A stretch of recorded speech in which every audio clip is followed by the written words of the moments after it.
Okay, 11th class, proceeding further with the chapter birth. Now, Andrew Manson, a medical practitioner, he reached home midnight. He was really feeling very low as he had returned back after his meeting with his girlfriend, Christine.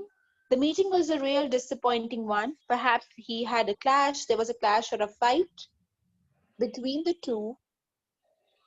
As a result, the doctor, the medical practitioner, was really feeling out of place. He was very unhappy, but when he returned back home, he found, just give me a pause, please.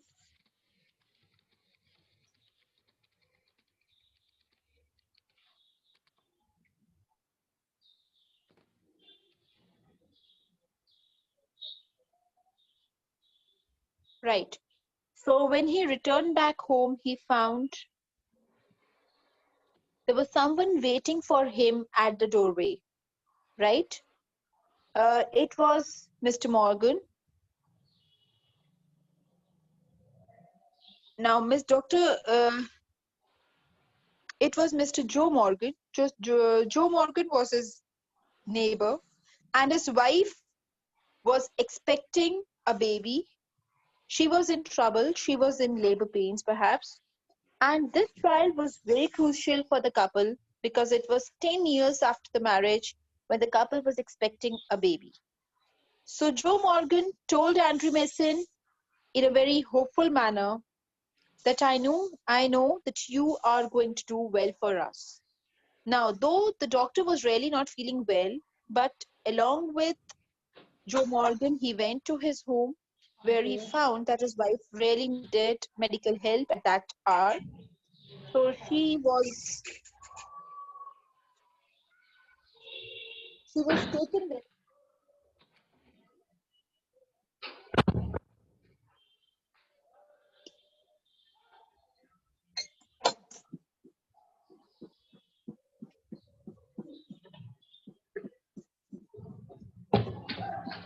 Okay, she was taken there,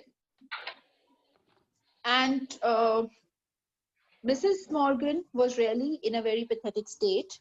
So doctor had to wait because the time of the delivery was, he had to wait for the right time. So while he was waiting, all sort of thoughts came to his mind about marriage, unhappy married life, about his friends, about Christine, what all he had, discussions he had with her.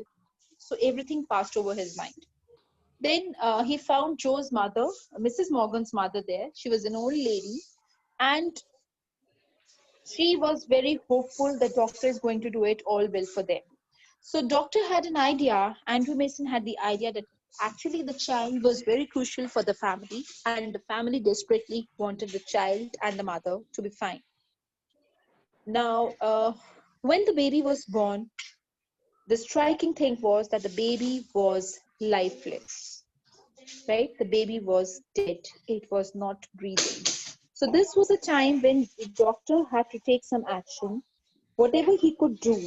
And it was a very horrifying moment for the doctor himself. One, he had to prove himself, he had to prove his potential, his capabilities as a doctor.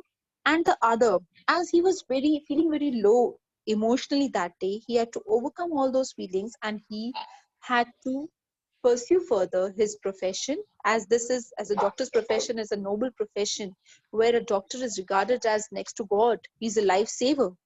So, and all the eyes were upon him, or the entire hope was upon the doctor, right? So, I'm going to start, just a second, please. I'm going to continue from page number 67, right? Ankita, please read from this stanza. As he gazed at the still form, a shiver of horror passed over. As he gazed at the still form, a shiver of horror passed over Andrew. After all that he had promised, his face, heated with his own exertions, chilled suddenly. He hesitated, torn, be- torn between his desire to attempt to resuscitate the child and his obligation towards the mother, who was herself in a desperate state. The dilemma was so urgent, he did not solve it consciously. Blindly, instinctively, he gave the child to the nurse and turned his attention to Susan Morgan, who now lay collapsed, almost pulseless and not yet out of either. Upon her side, his, his haste was desperate, a frantic race against her ebbing strength. It took him only an instant to smash a glass ampoule and inject the medicine. Then he flung down the hypodermic syringe and worked up sparingly to restore the flaccid woman. After a few minutes of feverish effort, her heart strengthened. He saw that he might safely leave her. He swung around in his shirt sleeves, in his shirt sleeves, his hair sticking to his damp brow. Where's the child? The the midwife made a frightened gesture. She had placed it beneath the bed. In a flash, Andrew knelt down, fishing amongst the sodden newspaper below the bed. He pulled out a child, a boy perfectly formed. The limp, warm body was white and soft as tallow.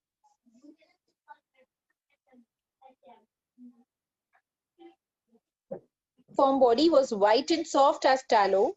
The cord hastily slashed like a broken stem. The skin was of a lovely texture, smooth and tender. The head lolled on the thin neck. The limbs seemed boneless, right?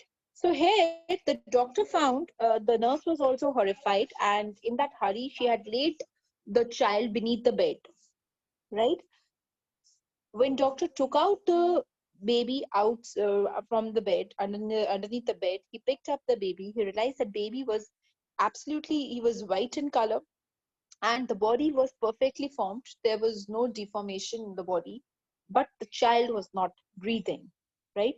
So the limbs seemed boneless. The limbs were very delicate, so they seemed boneless. The baby was very smooth and tender, right? Now everything, there was no kind of any kind of deformity was not there. Fine, but the child was not breathing. That was a big trouble. Okay. I think Ankita has got disconnected. So Saksham, you are still unmuted. I want you to continue.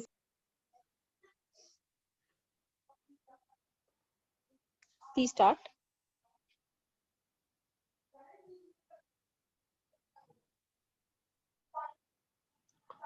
Saksham, you can start still. Still kneeling, Andrew started at the child with a haggard frown. The whiteness meant only one thing,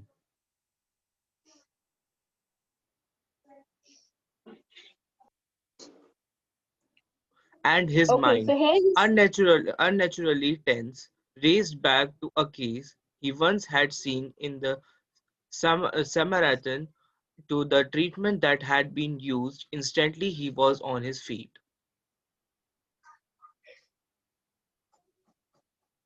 now still kneeling. Andrew stared at the child with a haggard frown. The whiteness meant only one thing: asphyxia pallida. See, the child was white, absolutely white, but actually it indicated something else. Perhaps the child felt suffocated, or he was even in an unconscious condition due to lack of oxygen and excess of CO2 in the blood, right? Which was accompanied by paleness of the skin, weak pulse, and loss of reflexes. So it was a medical condition where the child was not getting sufficient oxygen to breathe in. Perhaps the CO2 level was much higher in the blood, so the child was unconscious. Now whether, see, this is that was the phase when the breathing of the child, the crying of the child at the time of the birth is very much required. Otherwise either the child is dead or the child is suffering from some or the other kind of a big trouble, abnormality, a deformation, right? So obviously the doctor was scared. Right now the child was not even breathing, right? So some immediate action had to be taken by the doctor. Generally we have, people might have notice this thing even when the person is in that drowning state. If the person is drowned and he is taken out of the water, then mouth to mouth respiration is given to bring his breath back, right?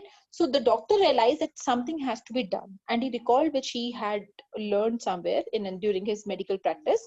So he asked for hot water and cold water immediately. He threw out to the nurse and basins too. So he asked for hot water, cold water, basins.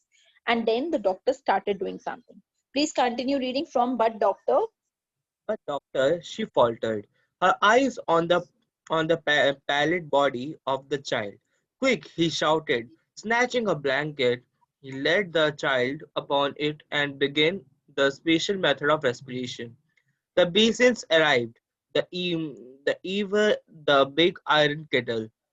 Frantic, frantically, he splashed cold water into one basin, into the other. He mixed water as hot as his hand could bear.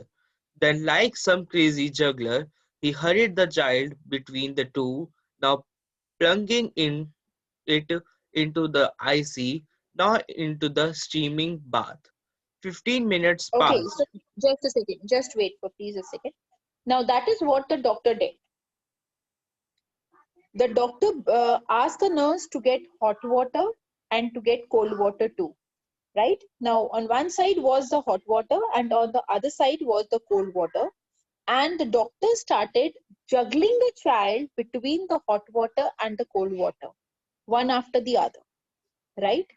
Uh, he brought a blanket, he laid the child upon it, and he began this special method of respiration to bring the breath back of the child. That was what the doctor did. So, like a crazy juggler, he hurried the child between the two waters, hot and cold, plunging into the icy and then into the steaming bath water. Please continue. 15 minutes 15 minutes passed. passed. Sweat was now running into Andrew's eyes, blinding him. One of his sleeves hung down, dripping. His breath came pantingly, but no breath came from the lax body of the child. A So desperate it was sense. almost 15 minutes. Just a second, please. It was almost 15 minutes. So doctor was sweating badly. He was panting. He was breathless now. But his sleeves were hanging down. The water was all over in the room because he was doing that juggling from hot water to cold water, juggling the baby from one water to another, one tub of water to another. But the child, there was no breath in the child. The child's body was still lax. It was still cold. Please continue. A desperate sense of defeat pressed on him, a raging hopelessness. He felt the midwife watching him in stark consternation, while there, pressed back against the wall, where she had all the time remained, her hand pressed to her throat, uttering no sound, her eyes burning upon him, was the old woman. He remembered her longing for a grandchild, as great as had been her daughter's longing for this child, all dashed away now, futile beyond remedy. Okay, please wait. See, now this was the major concern.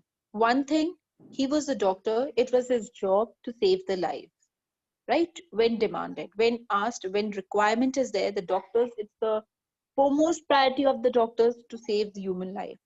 Now, here, everybody was hopeful. All the eyes of all the family members were upon the doctor only. Whether it was Joe Morgan himself, whether it was Mrs. Morgan or Mrs. Morgan's mother, the old lady who was desperately waiting for her grandchild. Because it was after 10 years of her daughter's marriage that now she was able, that this hour was there that she could give birth to a child, right? The doctor was trying very hard, he was doing everything, but he was also hopeless now. He had tried everything whatever he could, but the child was still not breathing. And even the situation is very difficult for the doctors when they have to reply back to the family members, people who are hoping too much from you, and then when you make them hopeless, actually they are devastated, right? So here the doctor was also feeling the same man. Let's continue, please. The floor was now a draggled mess, stumbling over a sopping towel. Andrew almost dropped the child, which was now wet and slippery in his hands like a strange white fish. For mercy's sake, doctor, whimpered the midwife, it's stillborn. Okay, so the doctor was almost about to drop the child because the floor was all slippery because of water and soap there everywhere. So, but somehow he saved the child. And the midwife, there was another lady. She shouted, "The doctor, please, the child is not yet. I mean, you have not yet declared the child dead. Still, there is a hope." Andrew did not heed her. Andrew did not give any kind of attention to her. Please continue. Beaten, despairing. Yes, ma'am. Beaten, despairing, having labored in vain for half an hour, he still persisted in one last effort, rubbing the child with a rough towel, crushing and releasing the little chest with both his hands, trying to get breath into that limp body. So still, though he with doctor was also tired now because he have labored for almost half an hour. He had put in those efforts, but no result was there. So now the doctor still he did the last attempt that was of rubbing the little child with a rough towel, crushing and releasing his little chest with both the hands. This you might have seen several times. Also, doctors generally they do that thing. The chest is pressed a little bit to bring the breath back to give that respiration. Please continue. And then, as by a miracle, the pygmy chest, which was his hand enclosed, gave a short, convulsive heave, another and another. Andrew turned giddy. The sense of life springing beneath his fingers after all that unavailing striving was so exquisite it almost made him faint. He redoubled his efforts feverishly. feverishly. The child was gasping now, deeper and deeper. A bubble of mucus came from one tiny nostril, a joyful iridescent bubble. The limbs were no longer boneless. The head no longer lay back spinelessly. The blenched skin was slowly turning pink. Then, exquisitely, came the child's cry. Okay, and then, as by a miracle, when he was rubbing the child's chest with the towel and he was pressing with both his hands, the pygmy chest, the pygmy here is referred to the little child because he's too small, he's too tiny. So the pygmy chest, which his hands enclosed, gave a short convulsive heave, another and another. So there was like a deep breath, though it was after a long gap it was there, but there was a breath. So now Andrew had hope again, the sense of life springing beneath his fingers, and after all that unavailing striving was so exquisite. So it was obviously that moment was great, exquisite for Andrew too, because he was able to save a life, he was able to bring back life into a little child for whom the entire family was waiting so desperately. So the child was gasping now, and a bubble of mucus came from one tiny nostril. So his small nostril, there was some liquid mucus coming out of it, which gave an indication that the child was breathing, right? So they head no longer lay back. The head was now no longer hanging as if there is no spine at all. The skin, which was earlier pale and placid, now it was turning pink. Then exquisitely came the child's cry, and then finally the child cried. As I told you, the cry of the child at the time of the birth is very much, it's essential, because this indicates the normality of the child in all the forms, right? If the child is not crying, that means something is wrong. The child is abnormal, some kind of abnormality may be there. So, dear Father in heaven, the nurse sobbed hysterically, it's come alive. So, even the nurse shouted, it's come alive. The child is alive. Please continue reading. Andrew handed her the child. He felt weak and dazed. About him, the room lay in the shuddering litter. Blankets, towels, basins, soiled instruments, the hypodermic syringe impaled by its point in the linoleum, The ewer knocked over, the kettle on its side in a puddle of water. Upon the huddled bed, the mother still dreamed her way quietly through the anesthetic. The old woman still stood against the wall, but her hands were together. Her lips moved without sound. She was praying. Okay, now this is the condition of the room after the child was brought back to life. The entire place was messed up because of the basins, the water, the hot water, the jiggling of the child from hot water to cold water. What the doctor had done, it had messed up the room. The entire things, the syringe, the everything was, in that messed up manner. The kettle on its side in a puddle of water. So upon the huddle bed, the mother still dreamed away quite through the anesthetic, because the lady was given a dose of anesthesia, so she was still not in full of her senses. The old woman still stood against the wall. Old woman is Mrs. Morgan's mother. She was standing against, leaning against the wall, and her lips were moving in prayer. This is something very natural. People at time, I mean, at the time of difficulty, when there is no other way, we you know start praying. We seek help from the Almighty. So perhaps that was the thing which Joe's mother was also doing.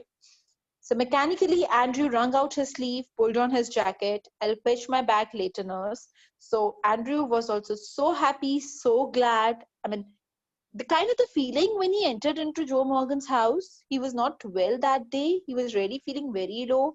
He was emotionally all imbalanced because of his fight with Christine. And he felt really disappointed, right? But then the call of his profession was to cure the child, was to give birth to the child, to ensure the well-being of the mother and the child, and to ensure that the baby was delivered all perfectly, right? But when the baby was born, the baby was lifeless. So this troubled the doctor, because all the eyes, all the hopes were upon the doctor. Moreover, the child was very crucial. I mean, every child is important for a family, but then this child was special because the child was born 10 years after the marriage of Mr. and Mrs. Morgan. And Mrs. Joe Morgan's mother was there. She was an old lady, and she could not do anything. But somewhere, even she indicated the doctor, Doctor, I know you can do it. You are like God to us. So these words were like, the entire hopes, the entire responsibility was on Andrew's shoulders now. So he had to do it. He had to overcome his personal problems, his personal sad, disheartening experiences, the disappointments which he had gone through. He had to overcome all those feelings, and he had to raise above in his profession, prove his prove his professional potentials and capabilities, and with that noble gesture, ensuring the well-being of his patient. Right? So that is what he did. So I'm just finishing the last stanza. He went downstairs through the kitchen into the scullery. Scullery is a room for washing dishes and for a similar work. So his lips were dry. At the scullery, he took a long drink of water. So he had a glass of water, because obviously even he was restless. So after the child was perfectly fine, the child cried, he relaxed, and he went downstairs and had a glass of water. He reached for his hat and coat. Outside, he found Joe standing on the pavement with a tense, expectant face. So, Joe Morgan, you remember when Joe had brought Andrew um, to his house, Joe told him that I'll be standing outside the house, because he was, perhaps he could not bear the pain what his wife was going through, and that moment was very sensitive for him too. So he didn't want to enter into the house. He was just waiting for the news at his door only. So, all right, Joe, he said thickly. Both all right. So the doctor told him, all right, Joe, both all right. Both here refers to the mother and the child, means Mrs. Joe Morgan and the child, both were all right. It was quite light, nearly 5 o'clock. Now it was almost 5 o'clock in the morning. A few miners were already in the street, the first of the night shift moving out. As Andrew walked with them, spent and slow, his footfalls echoing with the others under the morning sky, he kept thinking blindly, oblivious to all other work he had done in Blenley. I have done something, oh God, I have done something real at last. So this statement is very important, where he is going back to his house along with the miners who were generally leave their house early in the morning for their work. And he just tried, his footsteps were matching theirs. And he said, "Oh God, I've done something real at last." So that is, the statement tells about his sense of accomplishment, the sense of satisfaction which his profession had given him, especially by saving the little child, by saving the mother. He was, saving the human life.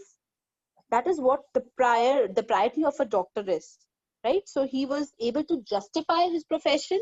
His being a medical practitioner was justified here, and he said that finally I am able to do something which is real at last.